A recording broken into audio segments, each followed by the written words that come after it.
Hello friends and welcome to my YouTube channel. आज हम P chart का एक सम लेंगे। इसके पहले वाले वीडियो में भी हम लोग ने एक पी चार्ट का सम किया था। आपकी टेक्स्ट बुक का 34 नंबर वाला सम किया था। इससे पहले आज हम करेंगे आपकी टेक्स्ट बुक का 35 वाला सम। अगर आपको ये वाला सम सीखना है तो ये वीडियो की लिंक आपको डिस्क्रिप्शन बॉक्स में मिल जाएगी, आप ज़रूर देखना। आज हम 35 नंबर वाला सम करेंगे। आपकी टेक्स्ट बुक का 35 नंबर वाला सम है। इसमें और ये वाला सम में 34 वाले सम में खाली एक ही डिफरेंस था कि 35 वाले सम में रिवाइज लिमिट पूछा है और 34 वाले सम में रिवाइज लिमिट नहीं पूछा था।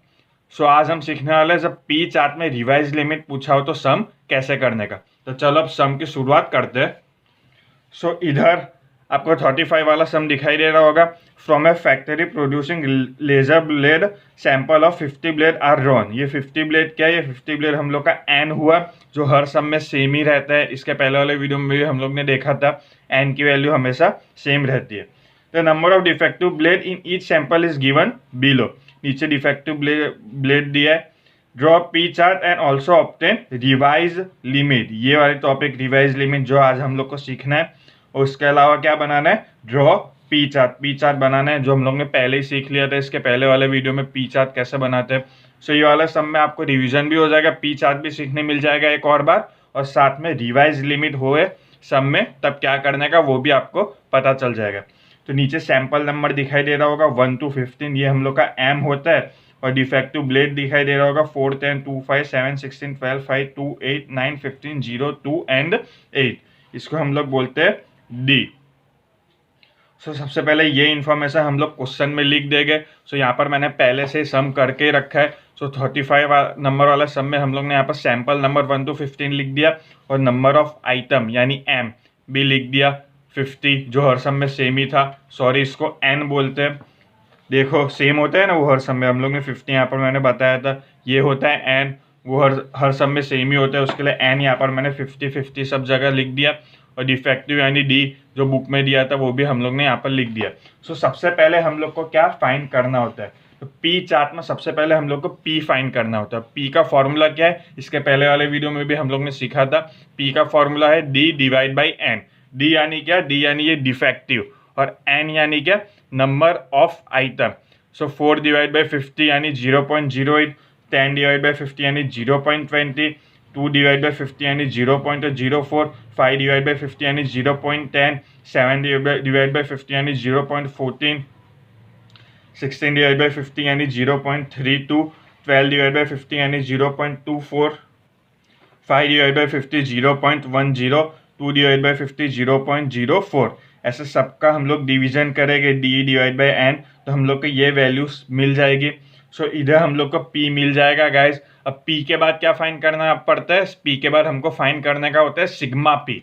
अब ये सिग्मा पी कैसे मिलेगा? सिंपल है, ये सब पी की वैल्यू जो हमको मिली इसका हम लोग प्लस करेंगे तो हमको सिग्मा पी मिल जाएगा। ये सब पी की वैल्यू का हम लोग प्लस करेंगे तो हम लोग को सिग्मा पी की वैल्यू मिलेगी 2.1। गाइज और sigma P is equal to 2.1। अब इसके बाद वाला हमारा फर्स्ट स्टेप क्या था? इसके बाद वाला हम लोग का फर्स्ट स्टेप है पी बार फाइंड करने का। पी बार फाइंड कर देते हैं। ये सब फॉर्मूला है जो हम लोग ने इसके पहले वाले वीडियो में देखा था। आप वो वीडियो जरूर से देखना। ये वाले पेज में मैंने फॉर्मूला लिख के रखा है, देखो ये रहा पी बार। सबसे पहले हम लोग को पी बार फाइंड करना होता है। उसका फॉर्मूला है ई पी यानी sigma P divide by M. Sigma P divide by M होता है फॉर्मूला।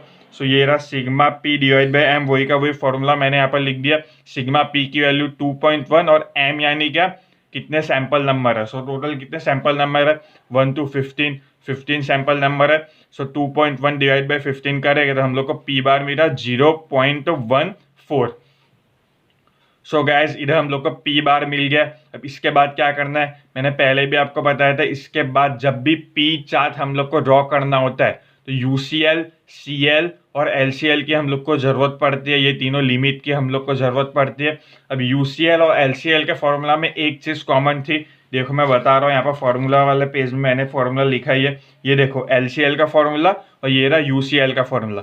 ये दोनों फॉर्मूला में एक चीज़ कॉमन है। क्या है वो? ये रही under root P bar multiply by 1 minus P bar divide by N, और नीचे भी वही का वही है। देखो P bar multiply by 1 minus P bar divide by N under root में। ये दोनों में कॉमन है। किसमें? एलसीएल और यूसीएल के फॉर्मूला में। तो सबसे पहले हम लोग को ये फाइंड करना होता है। तो चलो अब ये फाइंड करते हैं। सो यहाँ पर देखो मैंने फाइंड किया है under root P bar 1 minus P bar divide by N equal to P bar की वैल्यू क्या है, पी बार हम लोग ने अभी फाइंड किया, इसके पहले वाले पेज में ये रही पी बार की वैल्यू है 0.14। सो यही 0.14 हम लोग ने यहाँ पर लिख दिया है। फिर क्या है, फिर है ब्रैकेट के बाद क्या है 1 की जगह 1 ही लिखा है, माइनस की जगह माइनस और पी बार की जगह 0.14 डिवाइड बाई क्या है, डिवाइड बाई एन की वैल्यू क्या है, एन की वैल्यू है 50। सो यहाँ पर 50 लिख दिया है हम लोग ने। अब इसका सॉल्यूशन हम करेंगे तो हम लोग को मिलेगा अंडर रूट 0.14 वैसा का वैसा ही 1 माइनस 0.14 यानी 0.86 डिवाइड बाई एन यानी 50 तो है ही। अब इसका सॉल्यूशन करेंगे, आप अपनी कैलकुलेशन में करोगे तो आपको आंसर मिलेगा 0.0491। सो जब भी पी चार्ट हम लोग का पूछा हो तो हम लोग का ये फॉर्मूला की मदद से ये फाइंड करने का और पी बार फाइंड ही कर देने का। यहाँ पर पी बार हम लोग ने फाइंड किया था। सो पी बार और ये फॉर्मूला फाइंड करने के बाद क्या फाइंड करना है, CL, UCL एंड LCL। अब CL मतलब क्या होता है, CL मतलब होता है पी बार। क्या होता है, P bar. So CL is equal to P bar ही होता है। और पी बार तो हमको पता ही है क्या है, इसके पहले वाले पेज में हम लोग ने फाइंड किया था, पी बार की वैल्यू है 0.14। So over CL will be 0.14। इसके बाद क्या होता है, इसके बाद फाइंड करने का LCL यानी क्या, उसका फॉर्मूला होता है P bar minus 3 under root P bar multiply by 1 minus P bar divide by N. ये फॉर्मूला है। सो ये फॉर्मूला की मदद से हम लोग LCL फाइंड करेंगे। देखो फॉर्मूला वाले पेज में भी वही फॉर्मूला था, देखो ये रहा LCL का फॉर्मूला और वही का वही फॉर्मूला हम लोग ने लिखा है। सो गाइस पी बार की वैल्यू क्या है, पी बार की वैल्यू है 0.14। इसके पहले वाले पेज में हम लोग ने फाइंड किया था पी बार।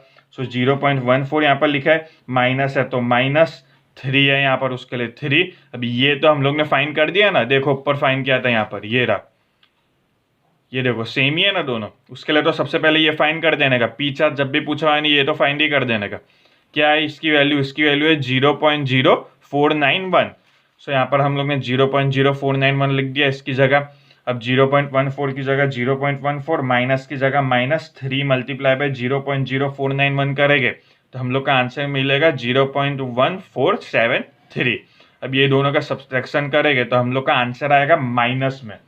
सो चलो चेक करते हैं कि इसका आंसर माइनस में क्या आएगा। सो 0.14 यहाँ पर 0.14 के एलसीएम में लिखा है, माइनस करके क्या है 0.1473। सो 0.1473 हम लोग का आंसर है 0.0073। ये हम लोग का आंसर है। ये देखो माइनस में आंसर है ना, पर यहाँ पर मैंने 0 लिखा है। सो इसका मतलब क्या हुआ, इसका मतलब ये हुआ कि जब भी LCL, CL या फिर UCL में आंसर माइनस में आवे तो हम लोग को माइनस में लिखने का नहीं, हम लोग का आंसर लिखने का 0। माइनस में आवे तो, प्लस में आवे तो वैसा का वैसा ही लिखने का, लेकिन जब भी आंसर माइनस में आवे तो हम लोग को यहाँ पर 0 लिख देने का। सो इसका आंसर हम लोग ने यहाँ पर 0 लिख दिया। अब क्या फाइंड करना है, अब हम लोग को फाइंड करना है UCL का फॉर्मूला क्या है, ये रहा P bar plus 3 under root P bar multiply by 1 minus P bar divide by N. UCL और LCL के फॉर्मूला में खाली एक ही डिफरेंस है, इसमें यहाँ पर माइनस है और यहाँ पर प्लस है, उसके सिवाय कोई भी डिफरेंस नहीं है। पी बार की जगह हम लोग ने लिखा 0.14, प्लस की जगह प्लस, और इसकी वैल्यू तो ऊपर हम लोग ने फाइंड कर ही दी है। क्या है इसकी वैल्यू, देखो ये रही 0.1473, वही वैल्यू है ना, देखो इसकी वैल्यू ये रही 0.1473। सो ये दोनों तो सेम ही है। सो यहाँ पर 0.1473 हम लोग ने लिख दिया। अब ये दोनों का प्लस करेंगे तो आंसर हम लोग का प्लस में आया इस बार 0.29। सो UCL भी हमको मिल गया 0.29, LCL भी मिल गया 0 और CL भी मिल गया 0.14। अब हम लोग को क्या बनाना है, अब हम लोग को बनाना है ग्राफ। तो चलो ग्राफ बनाते हैं अब। सो गाइज यहाँ पर मैंने पहले से ग्राफ बना के रखा है, आपको ग्राफ अभी दिखाई दे रहा होगा स्क्रीन में। तो ये ग्राफ बनाना कैसे है, तो एकदम सिंपल है ग्राफ बनाना। तो एक्स एक्सिस में हम लोग क्या लिखेंगे, ये एक्स एक्सिस आपको अभी दिखाई दे रही है 1 से लेकर 15। एक्स एक्सिस में हम लोग लिखेंगे 1 to 15। क्यों, क्योंकि यहाँ पर डेट में सब में डेट में यहाँ पर 1 to 15 है, देखो 1 से लेकर 15 है ना, ये रहा। सो एक्स एक्सिस में यहाँ पर हम लोग ने 1 से लेकर 15 तक लिख दिया, इसको एक्स एक्सिस नाम दिया है। सो गाइज इसके बाद क्या है, इसके बाद है वाई एक्सिस। अब वाई एक्सिस में हम लोग क्या लिखेंगे, ये पी की वैल्यू आपको दिखाई दे रही है, ये पी की वैल्यू हम लोग लिखेंगे वाई एक्सिस में। अब कैसे लिखना है, तो ये पी की वैल्यू में सबसे छोटी डिजिट आपको क्या दिखाई दे रही है, सबसे स्मॉल डिजिट दिखाई दे रही है 0, और सबसे लास्ट डिजिट क्या दिखाई दे रही है, सबसे लास्ट डिजिट दिखाई दे रही है 0.32। सो ये दोनों नंबर कवर हो जाने चाहिए, 0 भी कवर हो जाना चाहिए और 0.32 भी। सो यहाँ पर देखो मैंने 2 का डिफरेंस लिया और सब नंबर कवर हो गए, सबसे स्मॉल नंबर यानी 0.02 भी कवर हो गया और सबसे लार्ज नंबर यानी 0.32 भी कवर हो गया। सो यहाँ पर 2 का डिफरेंस लेके मैंने वाई एक्सिस में P लिख दिया है। तब चलो ग्राफ प्लॉट करते हैं। अब ग्राफ प्लॉट करना तो एकदम सिंपल है, कैसे प्लॉट करेंगे हम लोग ग्राफ। ये 1 नंबर में क्या है, 1 नंबर में 0.08। सो ये रहा 1 नंबर, यहाँ पर हम लोग करेंगे पॉइंट, ये रहा 0.08, यहाँ पर डॉट करके सर्कल करेंगे। फिर क्या है 2 नंबर में क्या है 0.20। सो ये रहा 2 नंबर और 0.20 क्या आ गया, ये रहा, यहाँ पर डॉट करके सर्कल। वैसे 3 नंबर में 0.04, ये रहा 3, ये रहा 0.04। सो यहाँ पर डॉट करके सर्कल। 4 नंबर में 0.10, ये रहा 4 नंबर, ये रहा 0.10। सो यहाँ पर डॉट करके सर्कल। 5 नंबर में 0.14, ये रहा 5, ये रहा 0.14। सो यहाँ पर डॉट करके सर्कल। 6 नंबर में 0.32, ये रहा 6। सो यहाँ पर ये रहा 0.32। सो यहाँ पर डॉट करके सर्कल। 7 में 0.24, ये रहा 7 और ये रहा 0.24। सो यहाँ पर डॉट करके सर्कल। 8 में 0.10, सो ये रहा 8, ये रहा 0.10। सो यहाँ पर ऐसे डॉट करके सर्कल। फिर 9 में क्या है, 9 में 0.04, सो ये रहा 9, 0.04, ये रहा, यहाँ पर डॉट करके सर्कल। फिर 10 नंबर में 0.16, ये रहा 10 और ये रहा 0.16। सो यहाँ पर डॉट करके सर्कल। फिर 11 में 0.18, 11, 0.18। 12 में 0.30, 12 में ये रहा यहाँ पर 0.30। फिर क्या है 13 है, 13 नंबर में 0। सो 0 कैसे करेंगे, ये देखो 0 यानी ये रहा, हम इसको 0 बोलेंगे। सो यही लाइन में यहाँ पर 13 में 0। 14 में क्या है, 14 में 0.04 है। सो ये रहा 14, यहाँ पर 0.04 यहाँ पर आएगा देखो। और 15 में है 0.16, सो 15 ये और 0.16 ये। सो यहाँ पर 15 में हम लोग ने प्लॉट कर दिया। अब क्या करना है, ये सब लाइन हम लोग को ज्वाइन कर देने का स्केल की मदद से। ऐसे ये सब लाइन ज्वाइन करने के बाद हम लोग को बनाना है UCL, CL और LCL। अब UCL, CL, LCL क्या है, तो उसकी वैल्यू हम लोग ने सीखी है। CL की वैल्यू क्या है, देखो ये पेज में हम लोग ने सीखी थी। सो गाइस सबसे पहले हम लोग CL बनाएंगे। CL की वैल्यू क्या है 0.14। सो ये रहा 0.14। सो यहाँ पे एक लाइन ड्रॉ करेगा, उसको नाम देंगे CL। इसके बाद बनाएंगे हम लोग UCL। UCL की वैल्यू क्या है 0.29। सो ये रहा 0.28 और 0.30, उसके बीच में यहाँ पर 0.29 होगा, इसको हम लोग नाम देंगे UCL। उसके बाद क्या है, इसके बाद है LCL। ये रहे LCL, उसकी वैल्यू है 0।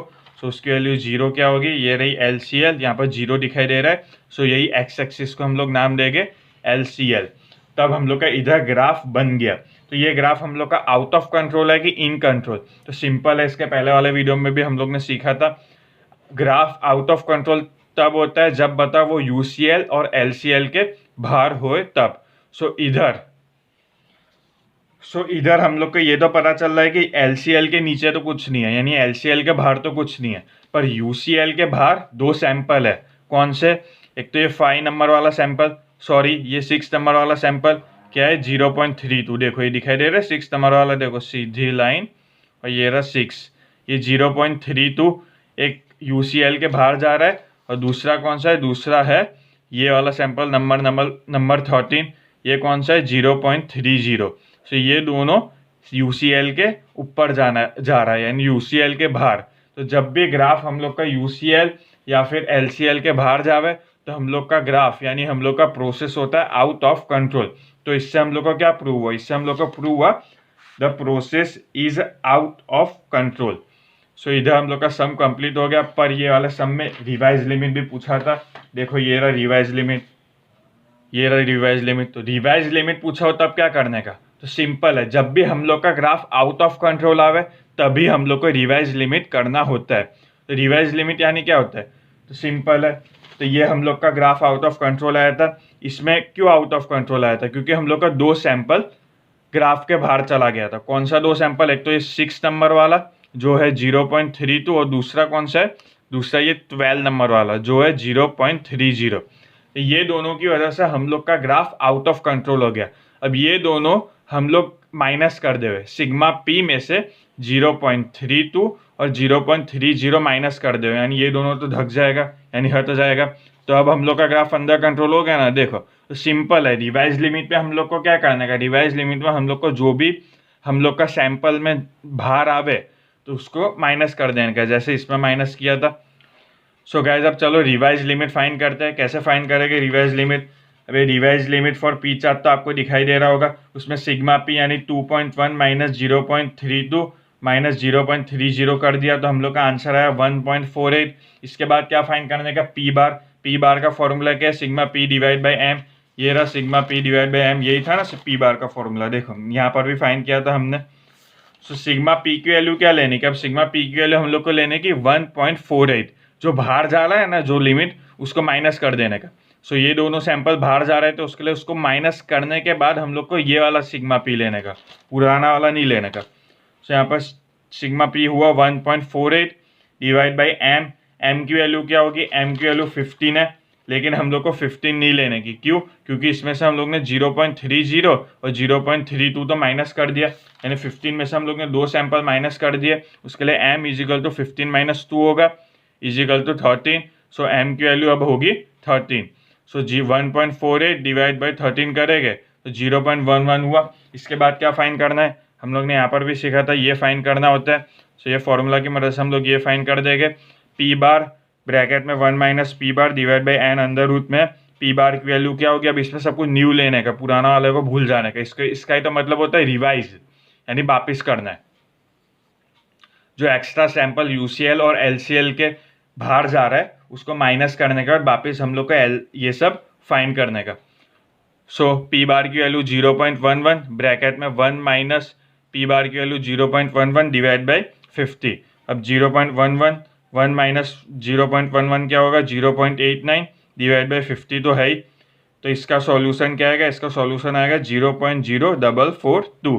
अब क्या फाइंड करना है, C L, U C L और एल सी एल, जो है जैसे हम लोग ने यहाँ पर फाइंड किया था। तो चलो फाइंड करते हैं सी एल की वैल्यू, यानी क्या, पी बार। देखो वही का वही फॉर्मूला है ना। So P bar is equal to क्या हुआ, 0.11, जो पी बार हम लोग ने ऊपर फाइंड किया था। देखो ये थी ना पी बार, 0.11 यहाँ पर फाइंड किया था ना। सो पी बार 0.11 हुआ। एल सी एल यानी क्या हुआ, P bar -3 under root P bar 1 minus P bar divide by N हुआ। पी बार की वैल्यू 0.11, माइनस है तो -3 है तो 3, फिर अंडर रूट में क्या है, इसकी वैल्यू क्या हुई, ये रही जो हम लोग ने ऊपर फाइंड किया था। देखो सेम ही है ना, तो दोनों सेम है। सो इसकी वैल्यू क्या हुई, 0.0442। सो यहाँ पर 0.0442 कर दिया। अब क्या होगा, equal to 0.11 minus 3 multiply by 0.0442 करेंगे तो हम लोग का आंसर मिलेगा 0.1326। सो इसका आंसर हम लोग को मिला 0। ऐसे इसका आंसर माइनस में आएगा कुछ, लेकिन जब भी माइनस में आंसर आता है तो हम लोग को क्या लिखने का होता है, 0। यहाँ पर हम लोग ने सीखा ही था। देखो उसके बाद क्या है, यूसीएल का फॉर्मूला क्या है, P bar plus 3 under root P bar 1 minus P bar divide by N.